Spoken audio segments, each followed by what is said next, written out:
할렐루야. 오늘도 말씀으로 시작하는 여러분 사랑하고 축복합니다. 말씀 붙드시고 생명의 삶을 사시기 바랍니다.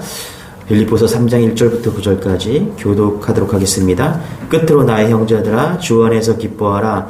너희에게 같은 말을 쓰는 것이 내게는 수고로움이 없고 너희에게는 안전하니라. 개들을 삼가하고 행악하는 자들을 삼가하고 몸을 상해하는 일을 삼가라. 하나님의 성령으로 봉사하며 그리스도 예수로 자랑하고 육체를 신뢰하지 아니하는 우리가 곧 할례파라. 육체를 신뢰할 것이 있는 줄로 생각하면 나는 더 그러하리니 나는 8일 만에 할례를 받고 이스라엘 족속이요 베냐민 지파 히브리인 중에 히브리인이요 율법으로는 바리새인이요 그러나 무엇이든지 내게 유익하던 것을 내가 그리스도를 위하여 다 해로 여길 뿐더러 또한 모든 것을 여기면 내 주 그리스도 예수를 아는 지식이 가장 정상하기 때문이라. 내가 그를 위하여 모든 것을 잃어버리고 그리스도로 여기면 그리스도를 얻고. 같이 읽겠습니다. 시작. 그 안에서 발견되려 함이니 내가 가진 의는 율법에서 난 것이 아니요 오직 그리스도를 믿음으로 말미암은 것이니 곧 믿음으로 하나님께로부터 난이라. 아멘. 오늘도 주 안에서 승리하는 여러분 되시길 바랍니다. 마태복음 19장에 보면은 우리가 한 부자 청년이 예수님께 나와서 어떻게 하면 영생을 얻게 되는지 구했습니다. 예수님께서 그 부자 청년에게 말했습니다. 가서 내 소유를 팔아서 가난한 자들에게 주라. 그리하면 하늘에서 보화가 내게 있으리라. 그리고 와서 나를 따르라. 그랬더니 그 부자 청년은 재물이 많음으로 이 말씀을 듣고 근심하며 가니라. 이렇게 이야기를 했습니다. 그는 예수님을 보면서도 진정으로 그리스도이심을 몰랐던 것이죠. 예수님이 누구신지 하늘의 보화가 무엇인지 알고서 그럴 수 없겠죠. 반면에 누가복음 19장에 보면요, 세리장 삭개오가 예수님을 집에 모시고 하루를 지난 후에 주여 보시옵소서 내 소유의 절반을 가난한 자들에게 주겠사오며 만일 누구의 것을 속여 빼앗은 일이 있으면 내 갑절이나 갚겠나이다. 예수님을 어떻게 만나느냐에 따라서 여러분 반응이 달라지는 것을 알 수 있습니다. 무엇이 부자 청년과 부자 삭개오에게 다른 결과를 만들어냈을까요? 자, 오늘 4절부터 6절까지 그 해답이 있습니다. 같이 한번 읽어보기 시작.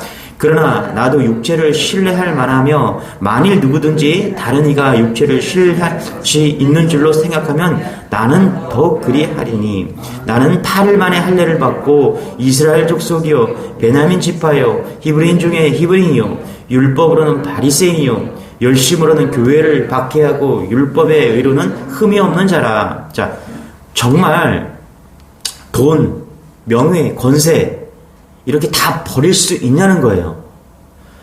배설물처럼 버려야 된다니까. 너무나 부담스럽고요.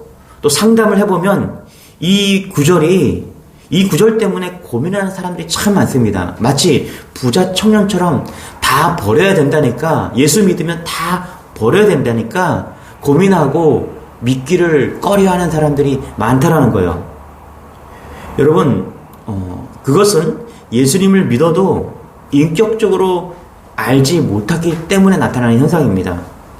오늘 말씀은요, 있는 그대로 읽어보면 배설물로 여긴다. 이것도 버리고 저것도 버린다. 이것도 버리고 저것도 버리니까 그거에만 꽂혀서 그것을 쫓아갈 수 있어요. 그래서 은혜가 잘 되지 않아요. 예수 믿으니까 이것도 버리라고 저것도 버리라고 재물도 다 버리라고 명예도 버리라고 하고 배운 것도 다 버리고. 그런데 여러분 잘 보세요. 오늘 버린 것만 있는 것이 아니라는 거예요. 얻는 것이 있습니다. 우리 7절 8절 같이 한번 읽고 시작. 그러나 무엇이든지 내게 유익하던 것을 내가 그리스도를 위하여 다 해로 여길 뿐더러 8절요 또한 모든 것을 해로 여김은 내 주 그리스도 예수를 아는 지식이 가장 고상이라 때문이라. 내가 그를 위하여 모든 것을 잃어버리고 배설물로 여김은 그리스도를 얻고. 자, 사도 바울은요 세상 모든 유익한 것을 배설물처럼 버렸어요. 그리고 얻은 것이 있습니다. 8절 마지막 보니까 그게 뭡니까? 예수 그리스도를 얻었다. 예수 그리스도를 얻고. 그래서 여러분, 예수 그리스도를 어떻게 아느냐에 따라서 본문에서 받은 은혜가 다른 것입니다. 다 버렸어요. 그런데 얻은 것 딱 하나 있는 거예요. 그게 예수 그리스도다. 사도 바울은요, 이 교환에 대해서 괴로워하거나 부담스러워하거나 아까워하거나 억울해하거나 슬퍼하지 않았습니다. 그는 갈망했고요, 기뻐했고 감사했습니다. 그는 수지 맞은 사람처럼 그렇게 보입니다. 오늘 뭐 잃어버린 사람같이는 보이지 않아요. 자발적으로 다 버리고 자발적으로 예수를 선택한 거예요. 너무나 큰 기쁨인 것을 우리는 발견한 거예요. 그래서 오죽하면 이 빌립보서를 기쁨의 서신이라고 이야기합니까? 그가 감옥에 있어도 예수를 얻은 거예요. 예수 안에 있으니까 그는 기쁘다라고 이야기를 하는 겁니다. 사도 바울이 예수님을 인격적으로 알았기 때문입니다.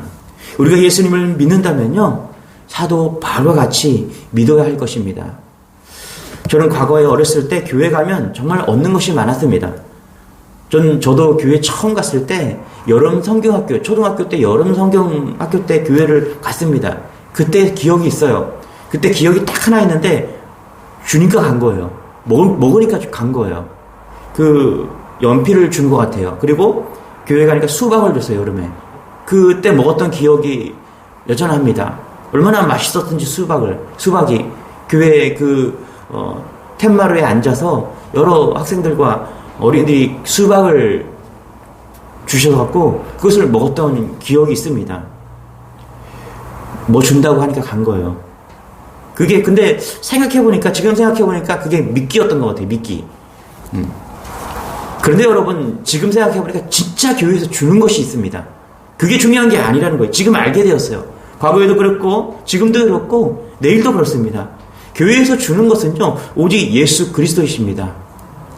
이것을 얻는 것은요, 가장 큰 수확을 얻는 것입니다. 이것을 얻는 여러분 되시길 바랍니다. 다른 것은 다 미끼예요. 다른 것은 아무것도 있어도 되고 없어도 되는 것입니다. 그런데 우리가 꼭 얻어야 되는 것이 있습니다. 다른 것을 다 버려도 되는 것, 그만큼 가치 있는 것, 그게 예수 그리스도다. 우리 주님의 교회 성도들, 오늘 이 새벽에 나와 말씀을 듣는 모든 성도들은 왜 바울이 배설물로 여겼는가? 하나를 얻기 위해서였습니다. 그것이 예수 그리스도다. 그리고 가장 큰 수확은 우리에겐 하나님의 영이 임하였다는 것이죠. 예수님을 믿는 순간에 우리에게 하나님의 영이 임합니다. 3절입니다. 같이 한번 읽어볼게요. 시작. 하나님의 성령으로 봉사하며 그리스도 예수로 자랑하고 육체를 신뢰하지 않은 우리가 곧 할례파라. 우리가 다 버리고 영의 사람이 된 것입니다. 하나님의 자녀가 된 것이죠. 영의 사람이 되었다는 것은요, 인생이 완전히 변한 인생을 되었다는 것입니다. 그냥 변한 게 아니에요. 내 내면까지 다 변했다라는 거예요. 이것은 립스틱 색깔 바뀐 게 아닌 것입니다. 화장의 스타일이 바뀐 것이 아닙니다. 내가 옷 입는 정도의 스타일이 바뀌는 게 아니에요. 내 내면에 있는 모든 것이 변했다. 내 영이 변했다. 놀라운 것입니다. 여러분, 육의 사람이 영의 사람으로 거듭나는 현장이 요한복음 4장입니다. 요한복음 4장에 보면은 사마리아 여인이 등장합니다. 물 좀 달라던 예수님이 갑자기 사마리아 여인에게 말합니다. 내가 누구인 줄 알았다면 내게 오히려 물을 달라고 했을 것이고, 그러면 나는 내게 영원히 목마르지 않을 생수를 내게 주었을 것이다. 이 장면이 요한복음 4장입니다. 여러분, 예수님은 이 여인의 영혼이 목마른 인생인 것을 알고 계셨습니다. 얼마나 목이 말랐으면 남편을 5번이나 바꿨을까요? 여러분, 목마른 인생의 특징이 있죠. 만족이 없습니다. 가만히 있지를 못해요. 왔다 갔다 하는 거예요. 그래서 직업도 바꾸고 파트너도 바꾸고 애인도 바꾸고 직장도 바꾸고 종교도 바꾸고 막 왔다 갔다 하는 거예요. 왜 그렇습니까? 목마르기 때문에 그런 거예요. 끝없는 목마름, 타는 목마름, 고통으로 견딜 수 없어 하던 그 목마름, 풀리지 않는 그 인생 가운데 그의 영혼이 바뀌는 일이 벌어진 겁니다. 그게 누구입니까? 단순해요. 답은요, 예수를 만났기 때문이라는 것입니다. 여러분, 예수를 만나면 더 이상 목마르지 않습니다. 예수님을 만나면 영혼이 더 이상 목마르지 않다라는 거예요.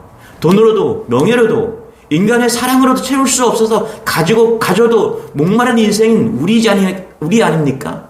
그러나 그 인생의 방황을 예수 만나면 끝나는 것입니다. 우리의 죄를 위해서 십자가에 지시고 십자가에 죽으신 그 3일 만에 부활하신 예수, 그분을 만나면 우리의 영혼이 바뀐다는 것입니다. 이런 놀라운 은혜가 우리 안에 있길 소망합니다.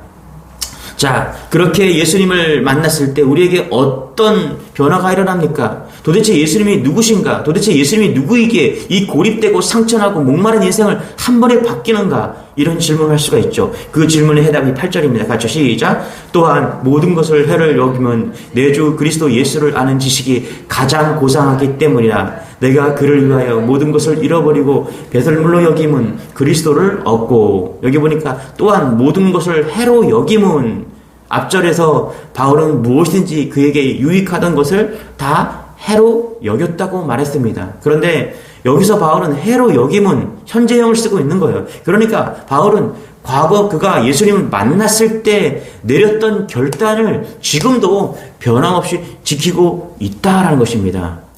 그러면 왜 바울은 계속해서 모든 것을 해로 여겼습니까? 8절의 중반부에 말씀에서 밝히고 있습니다. 내 주 그리스도 예수를 아는 지식이 가장 고상하기 때문이다. 여러분, 예수를 아는 것이 가장 고상함을 여러분 깨닫는 여러분 되시길 바랍니다. 말하자면요, 바울이 밭에 감추인 보화를 또는 극히 값진 진주를 발견했기 때문이라는 것입니다. 가장 고상한 것을 발견했기 때문이라는 거예요.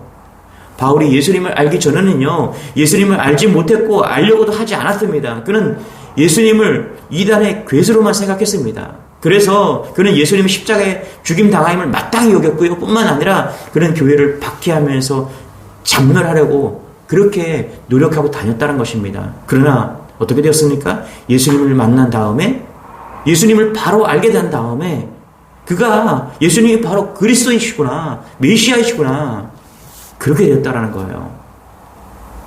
요한복음 17장 3절에 이렇게 말합니다. 영생은 곧 유일하신 참 하나님과 그가 보내신 자 예수 그리스도를 아는 것이니라. 여러분, 예수 그리스도를 아는 것이 영생입니다. 예수 그리스도 알면요, 영생을 얻는 거예요. 이거보다 더 고상한 것이 어디 있겠습니까, 여러분? 여러분의 집에 불이 났습니다. 물건 하나를 가지고 나와야 됩니다. 그러면 무엇을 가지고 나오겠습니까? 아마 통장이나 여러분이 가지고 있는 보석 하나쯤 그거 생각날 것입니다. 왜 그렇습니까? 그것이 가장 값지기 때문에 그래요. 가장 고상하다는 것은요, 가장 귀하다는 거예요. 여러분, 세상 사람들이 그래요. 넌 뭔 재미로 사냐고. 당신은 무슨 재미로 사냐고. 세상 사람들이 볼 때는요, 아무런 재미가 없는 거예요. 어떤 사람은 그래요. 무엇을 다 버리고 어떻게 따를 수 있냐고. 예수님을 따르려면 다 버리래요. 아까운 거거든요. 그런데 성경에 여러분 보시기 바랍니다. 버리는 것만 있는 것이 아니에요. 얻는 것이 있다라는 거예요. 그것이 예수 그리스도라는 것입니다. 그것이 가장 귀하고 가장 고상하다라는 거예요. 불이 났습니다. 무엇을 잡아야 됩니까? 예수 그리스도 한 분 붙잡으라는 거예요. 그게 가장 귀하다는 것입니다. 이런 여러분 되시길 축원합니다. 1절입니다. 같이 시작. 끝으로 나의 형제들아 주 안에서 기뻐하라. 너희에게 같은 말을 쓰는 것이 내게는 수고로움이 없고 너희에게는 안전하리라. 여러분, 항상 여러분의 신앙을 점검하는 그런 여러분 되시길 바랍니다. 우리는 어느덧 편안하고 편리하고 보기 좋은 것에 익숙해졌어요. 마음에 드는 사람, 친한 사람, 잘해주는 사람과 함께 있고 싶어합니다. 그래서 오히려 주 예수님을 놓치고 사는지도 모릅니다. 부자교회 라오디게아 교회는요, 무서운 책망을 받았어요. 계시록 3장 17절에 보니까 내가 말하기를 나는 부자라 부유하여 부족한 것이 없다 하나 내 곤고한 것과 가련한 것과 가난한 것과 눈먼 것과 벌거벗은 것을 알지 못하느니라. 여러분은 예수님을 알고 더 깊이 하나가 되기 위해서라면 불편함도 힘든 것도 마다하지 않을 수 있습니까, 여러분? 예수님과 함께라면 찬바람 부는 빈들에 혼자 나가서 설 수 있냐는 거예요. 내 모든 관계, 내 모든 소유 다 버리라는 말이 아닙니다. 주님이 버리라고 하시면 버려야 하지만 그것을 의지하지 말라는 것입니다. 저도 교회에서 섬기고 사역하지만 사랑과 건물과 재정을 의지하지 않으려 합니다. 왜 그렇습니까? 내가 의지하고 붙잡아야 할 대상은 오직 예수 그리스도 한 분밖에 없기 때문에 그렇습니다. 오직 말씀과 기도로 역사하시는 예수님을 더 알고 그것이 가장 고상하기 때문에 알기 때문인 것이죠. 여러분도 무엇보다도 예수님과의 인격적인 관계, 예수님과의 끈끈한 그런 관계를 사모하는 여러분 되시길 바랍니다. 내가 버릴 수 없다면, 이것도 버리고 저것도 버리고 또 저것도 버릴 수 없다면 내가 지금 인격적으로 예수님을 정말로 믿고 있는지 고민해 봐야 된다는 것입니다. 바울은 처음서부터 끝까지 지금도 버린 것에 대해서 후회 없이 예수를 바라보고 기쁨으로 달려가고 있다는 것입니다. 저는 이런 바울의 믿음이 부럽습니다. 우리 주님의 교회가 이런 믿음이 있기를 소망합니다. 다 버려도 아깝지 않은 인생. 예수 한 분만 붙잡으니까 그것이 고상하고 감사해서 기뻐서 춤출 수 있는 인생. 그것이 우리의 믿음의 인생이 되기를 축원합니다. 이런 믿음 달라고 기도하며 나가기를 원합니다. 우리 주여 한번 해주시고 이런 고상한 믿음 달라고 우리 주여 한번 해주시고 기도하겠습니다. 주여, 주님 감사합니다. 하나님 오늘도 예수 그리스도를 알게